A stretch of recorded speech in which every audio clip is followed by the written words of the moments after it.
Avec Philippe Verstikel, on a déposé ce projet de Hackathon eGov, puisque on est familier aujourd'hui de tous ces événements collaboratifs, interactifs, ce qu'on appelle bottom-up, qui existent un peu partout. Mais c'est vrai qu'au niveau eGov en Wallonie, ça n'existait pas encore. Et donc on s'est dit que c'était aussi peut-être l'occasion, à travers un événement, une échéance, de mobiliser les acteurs publics en Wallonie pour effectivement qu'ils sautent dans le train de l'open data. Et de ce point de vue-là, on est très content puisqu'on a plus d'une centaine de données aujourd'hui qui viennent de plus d'une douzaine d'organismes publics wallons. On a une base avec toute une série de données disponibles dans le domaine des horaires de bus, le trafic, les agendas culturels en temps réel, ce genre de choses. Et de là, l'imagination permet de générer peut-être des idées, de voir comment, en croisant certaines de ces données, créer un service ou créer de nouveaux types d'informations contextualisées qui sont en fait un service aux citoyens, mais qui peuvent aussi éventuellement servir de carburant pour créer même des business demain. Donc l'open data, c'est une façon pour les secteurs publics de libérer les données qu'elles créent, qu'elles utilisent pour gérer leur administration ou pour communiquer avec les citoyens. Le créneau principal de l'open data est donc la donnée publique ouverte. Alors il y a différents types de données publiques ouvertes.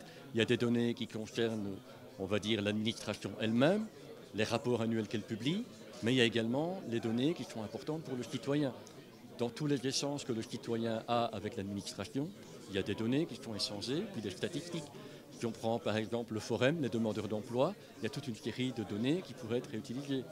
On va bien sûr avoir les données géolocalisées qui commencent à grandir. Et puis il y a également toutes les open data, on va dire, dans chaque DG respectif, en fonction des matières qui les concernent. L'open data est à l'agenda de la OET depuis un bon moment maintenant. Tout d'abord parce qu'on a tenu à ce que l'open data et le big data soient à l'ordre du jour du master plan plantique pour la Wallonie.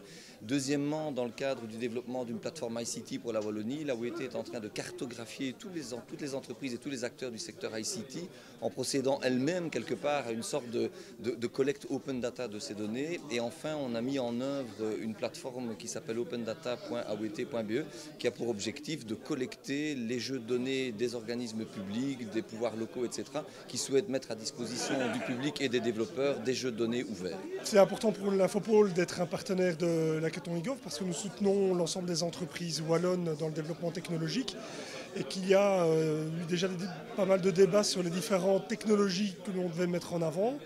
On a déjà parlé du big data, il y a l'open data, j'ai parlé de l'internet des objets et du développement mobile et particulièrement du bring your own devices. Et donc sur ces 4 technologies-là, on a déjà détecté un certain nombre d'entreprises qui avaient des besoins très spécifiques et pas toujours les compétences. Et donc soutenir le hackathon, ça permet également de mettre en avant des compétences wallonnes, des jeunes qui ont envie à partir d'une idée de développer l'intégration de données et puis par la suite de mettre ça au profit des entreprises probablement et des services publics bien entendu. Et en tout cas développer un socle de compétences en Wallonie sur l'intégration des données publiques.